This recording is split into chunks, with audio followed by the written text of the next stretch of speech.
Nung sinuntok po niya, harap po ako. Malapit po ako sa kanya sa distansya niya. Kaya kitang-kita ko po, naka-gloves po siya. Mamatay man po ang buong pamilya ko. Hindi So, po kung ako idamay pamilya mo nagsisinungaling. sa kasinungalingan mo, Hindi po ako nadamay mo pa yung pamilya mo. Hindi po kasi ako nagsisinungaling, Your Honor. Pamilya mo, idadamay mo kung magsinungaling ka. Oh, yan oh. Tingnan mo yung picture na yan oh. Oh, walang gloves yung right hand niya. Sa incident na po yan, Your Honor. Second incident, Your O Honor. ibig mong sabihin, from yung pagtapik niya ng kotse niya, tinapon niya yung gloves niya, tapos tuloy-tuloy siya magbike.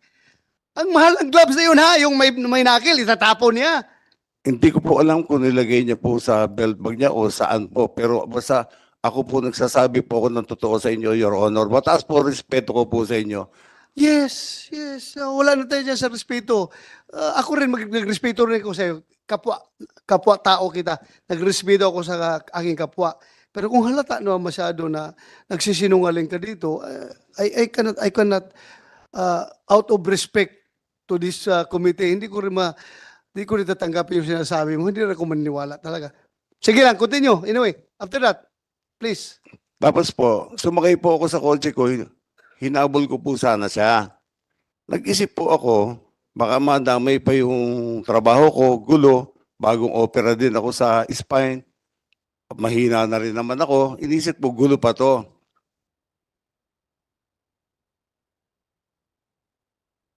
May tumabi po sa aking kotse, bukas po kasi yung bintana ako dahil hinahanap ko kung saan siya nagpuntang way, kung E-Road o Quezon Avenue. Sabi nung kotse, yung sumuntok sa kotse mo, dumiretso ng QA. So, diniretso ko po ng QA. Kung makikita niyo po yung CCTV ng barangay po, yung kinuha namin ng mga pulis, at kasama po si Mr. Banjola, kung makikita niyo po, hindi po cut na style ng pulis po yung ginagawa ko. Dahan-dahan po akong kumakanan, pinapatabi ko po siya. Dahil binangga at sinuntok niya po yung kotse ko eh. Hindi po yung abrupt po yung cut ko, hindi po ganon. Yung style natin nung araw sa mobile, hindi po ganon. Tapos pumunta po siya sa kaliwa ko. Kaya kung makikita niyo po sa CCTV, ang pagkabi ko ng kaliwa, dahan-dahan pa rin po. Which is, sa tingin ko, intention niyang ginanon ho yung bisikleta kasi ang haba ho nung ano ko, nung tama ko, mula tail light dulo hanggang doon po sa may ano, sa may side mirror po. Sige, pause ka muna. Mr. Badjula, Alan, Honor, intention mo talaga na gasgasin yung kotse niya? actually, Your Honor, kung makikita nyo sa CCTV, papasok na po ako ng bike lane nun. So, pagpasok ko po ng bike lane, pumasok po si Ginoong Gunwili Gonzales, pag-cut niya po ng ganyan, syempre, pabuelo na po, pababa po hanggang ditwason yun. So, hindi ko na po maiwasan sumalpok dun sa kotse niya. Kaya nagasgasan ko po yung kotse niya.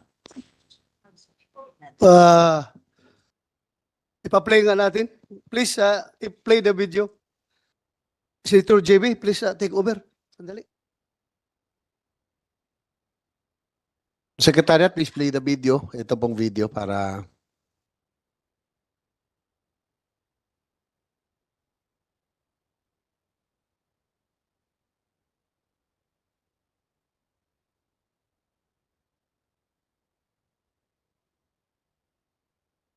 Wala pa?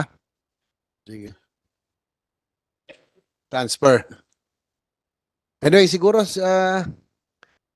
Mr. Banjola, bago natin pagpatuloy sa laysay si Mr. Gonzales. Opo. Oo. Yung pong sinasabi niya kasi masyadong ano siya, sigurado na merong ka raw gloves.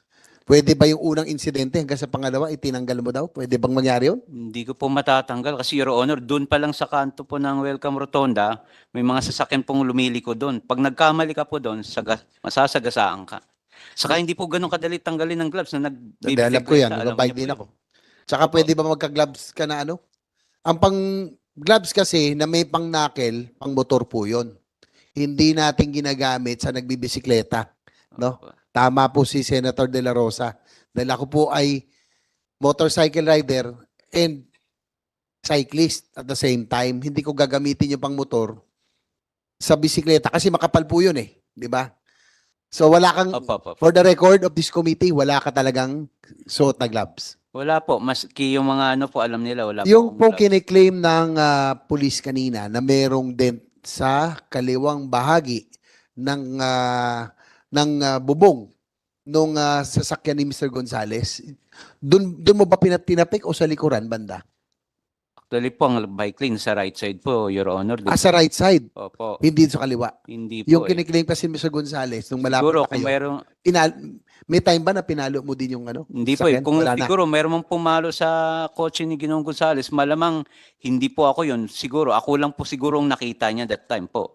Kaya ako yung Akala- niya kumpronta. Ayun lang, gusto lang natin tanungin nyo dahil yung sinabi niya. Gusto Opo, natin salamat malaman po. kung sino to. Yung video please.